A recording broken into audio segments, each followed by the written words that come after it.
कल सीबीएसई ने अपना टाइम टेबल रिलीज कर दिया है, ठीक है। उसी के रिगार्डिंग हम लोग स्ट्रेटेजीज देखने जा रहे हैं, ठीक है। देखो सबसे पहले ना ये जो 30 डेज होंगे, अगर ये आपने अच्छे से प्लान कर लिया तो आपका पूरा फरवरी मंथ अच्छे से यूटिलाइज हो जाएगा, ठीक है ना। मेरे अकॉर्डिंग आप 1 जनवरी से आप पूरा डेली टारगेट रोज बनाना चालू कर दो, ठीक है। पहले हम टाइम टेबल के बारे में डिस्कस कर लेते हैं, कब आपका कौन सा एग्जाम है, ठीक है। सबसे पहले एज यूजुअल सबसे पहले इंग्लिश का ही होता है। सीबीएसई बहुत सालों से इंग्लिश का ही पेपर पहले कराते आ रहा है, ठीक है। 27 फेब को आपका इंग्लिश का एग्जाम है, ठीक है। उसके बाद आपका 4 मार्च को साइंस का एग्जाम है। इसमें भी आपको अच्छा गैप दिया है, 3 दिन उधर गैप दिया है, ठीक है।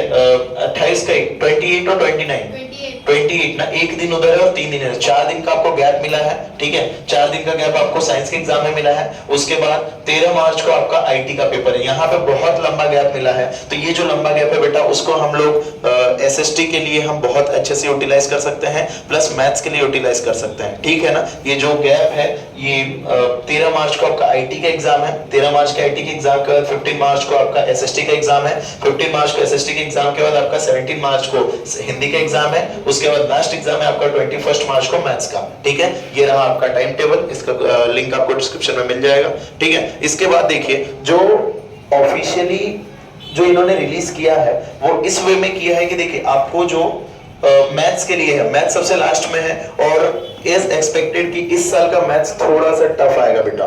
जो बेसिक और स्टैंडर्ड मैथ्स जो आते हैं उसमें ये होता है कि थोड़ा बहुत लेवल का चेंजेस आता है, ठीक है। तो देखिएगा जो आपका 1 to 30 ऑफ जनवरी का जो आपकी जर्नी रहेगी वो सबसे इंपॉर्टेंट जर्नी रहेगी, ठीक है ना। चलिए पहले हम प्लान कर लेते हैं डे 1 से। तो आप 1 जनवरी से ही, इवन कल टाइम टेबल उन्होंने रिलीज कर दिया है, अगर आप चाहें तो आज से ही प्रिपेयर करना स्टार्ट कर सकते हैं, ठीक है ना। चलिए 1 जनवरी में क्या होगा, आप लोग डेली टारगेट्स बनाएंगे। फॉर एग्जांपल आप लोगों का कोर्स सभी स्कूलों में खत्म हो गया होगा, आई होप, ठीक है, खत्म कर दिया होगा टीचर्स ने सिलेबस अभी तक। इसके अलावा जैसे कि आपको 1 जनवरी को टारगेट करना है कि मुझे एक सैंपल पेपर साइंस का सॉल्व करना है, एक सैंपल पेपर मैथ्स का सॉल्व करना है, या फिर आप इंपॉर्टेंट टॉपिक्स उठा लीजिए, आप अपने टीचर से बात कीजिए, गाइडेंस लीजिए कि क्या क्या इंपॉर्टेंट टॉपिक्स हैं और उन टॉपिक्स को आप की कॉन्सेप्ट्स। अब बेटा पूरा सिलेबस पढ़ने का टाइम किसी के पास नहीं है, ठीक है ना। तो जो 1 से 30 जनवरी तक का जो टाइम है, मेरी बातों को ध्यान से रखना,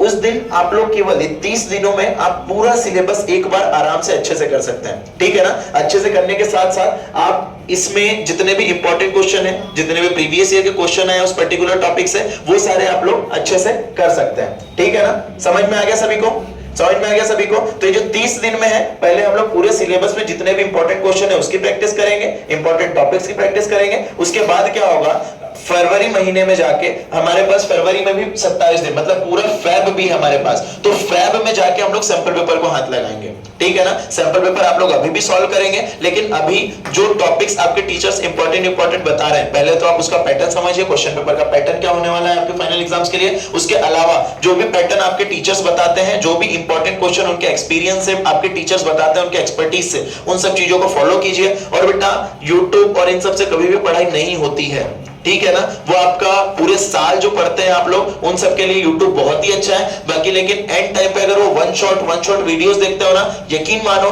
लास्ट में वन शॉट वीडियो कभी काम नहीं आता है, ठीक है ना। आपको पढ़ाई खुद से कॉपी पेन उठा के ही करनी पड़ेगी। जितना ज्यादा आप टेबल पे बैठ के जितना ज्यादा आप प्रैक्टिस कर पाएंगे ना, वही आप एग्जाम में लिख पाएंगे। मेरी बातों को गांठ बांध के रख लो बेटा, सच बता रहा हूं। जितना भी आप YouTube से वन शॉट वीडियोस अभी देखोगे ना, इस टाइम पे आप पैनिक हो जाओगे बेटा। साल भर आपने कुछ भी पढ़ाई करी हो, कितना भी अच्छे से समझा हो, अगर किसी एक टीचर ने YouTube के थोड़ा सा हाई लेवल पे पढ़ा दिया तो आपके पूरे कॉन्सेप्ट हिल जाएंगे और आप पैनिक हो जाओगे। समझ में आ रहा है, समझ में आ रहा है। अभी मैं भी सीबीएसई स्कूल्स में पढ़ाता हूं, वहां पे भी मुझे यही देखने को मिला है कि बच्चों में डर बहुत ज्यादा है। बच्चे डर रहे हैं क्योंकि 2.5-3 साल बाद सीबीएसई 80 मार्क्स का पेपर लेने जा रही है। इससे पहले उसने टर्म्स में पेपर लिए हैं और आधा सिलेबस दिया है। फर्स्ट टाइम सीबीएसई भी फुल सिलेबस लेने जा रही है, फुल सिलेबस का एग्जाम लेने जा रही है। तो प्लीज पैनिक ना हो बेटा, बहुत अच्छा एग्जाम जाएगा। आप लोगों ने बहुत अच्छी तैयारी की हुई है, ठीक है। और 10th का आपका सबसे इजी एग्जाम जाएगा। समझ में आ रहा है। बोर्ड के नाम से आप लोग डरे ना, आप लोग कर सकते हो और आप लोग कैपेबल हो, ठीक है ना। आपने 9 साल अपने स्कूल जर्नी के बहुत अच्छे से निकाले हैं और ये 10वां साल है और ये भी इजीली निकल जाएगा। बस हमको फोकस्ड रहने की जरूरत है। हमको इधर उधर जितना ज्यादा कंटेंट पढ़ोगे उतना ज्यादा कंफ्यूजन होगा, ठीक है। एक कंटेंट पढ़ो पर अच्छे से पढ़ो, बहुत अच्छे से पढ़ो, ठीक है। आप लोग सैंपल पेपर्स लगा रहे हैं, ओसवाल लगा रहे हैं, अरिहंत लगा रहे हैं, तो जब तक एक सैंपल पेपर पूरा फिनिश ना करो तब तक दूसरे पे मत जाओ। ऐसा मत करो 5 इसके लगा लिए 2 नहीं, ये मत करो। आप पूरी बुक फिनिश करिए फिर दूसरे बुक पे जाइए। ये होता है एक स्ट्रेटेजी के साथ काम करना। समझ में आ गया सभी को? इज दैट क्लियर बेटा? Is that clear? ठीक है। तो आप पहले अपने 30 दिन प्लान कीजिए, डेली प्लानिंग्स बनाइए अपनी। सुबह उठे हम लोग उसमें आज क्या क्या फिनिश करना है कि आज हमको मान लो जैसे हमारा लाइट रिफ्लेक्शन रिफ्रैक्शन है तो उसके इंपॉर्टेंट एमसीक्यूज कर लिए, उसके इंपॉर्टेंट डेरिवेशंस कर लिए, मिरर फार्मूला कर लिया, ये सब चीजें हैं उसमें, ठीक है ना। लेंस फार्मूला कर लिया, मिरर फार्मूला कर लिया। तो ऐसे आपको टॉपिक्स पता होना चाहिए कि इस चैप्टर में ये इंपॉर्टेंट टॉपिक्स हैं और ये मेरे कवर है। अब चेकलिस्ट बना सकते हैं आप, हर चैप्टर का चेकलिस्ट बनाइए और उस चेकलिस्ट को टिक करते जाइए, ठीक है। क्लियर है बेटा? जैसे ही मान लो आप ह्यूमन रिप्रोडक्शन पढ़ रहे हैं तो इस बार हमको केवल असेक्सुअल रिप्रोडक्शन में ही ज्यादा ध्यान देना है, असेक्सुअल रिप्रोडक्शन पे ही ज्यादा ध्यान देना है, ठीक है। उसको पूरा चेकलिस्ट बनाइए। बर्डिंग हो गया हमारा, फ्यूजन हो गया हमारा, इसमें से क्या क्या क्वेश्चन बने थे वो सारे प्रैक्टिस हो गए हमारे। तो ये चीजें आपको आ जाएंगी, आराम से आ जाएंगी। आपको परेशान होने की जरूरत ही नहीं है। 10th क्लास का सिलेबस बहुत ही छोटा होता है और अगर कोई बच्चा फोकस्ड रह के पढ़ाई करे तो बहुत इजीली बेटा 30 डेज के अंदर पूरा कर सकता है। एग्जाम पॉइंट ऑफ व्यू की मैं बात कर रहा हूं, पूरा सिलेबस कवर करने की बात नहीं कर रहा हूं, ठीक है। सभी को समझ में आ गया बेटा? आई होप आपको इंफॉर्मेशन अच्छी लगी हो और आई होप आप इन चीजों को फॉलो करोगे। सबसे पहले हमने बात की डेली टारगेट्स की, फिर हमने बात किया कि इंपॉर्टेंट की पॉइंट्स की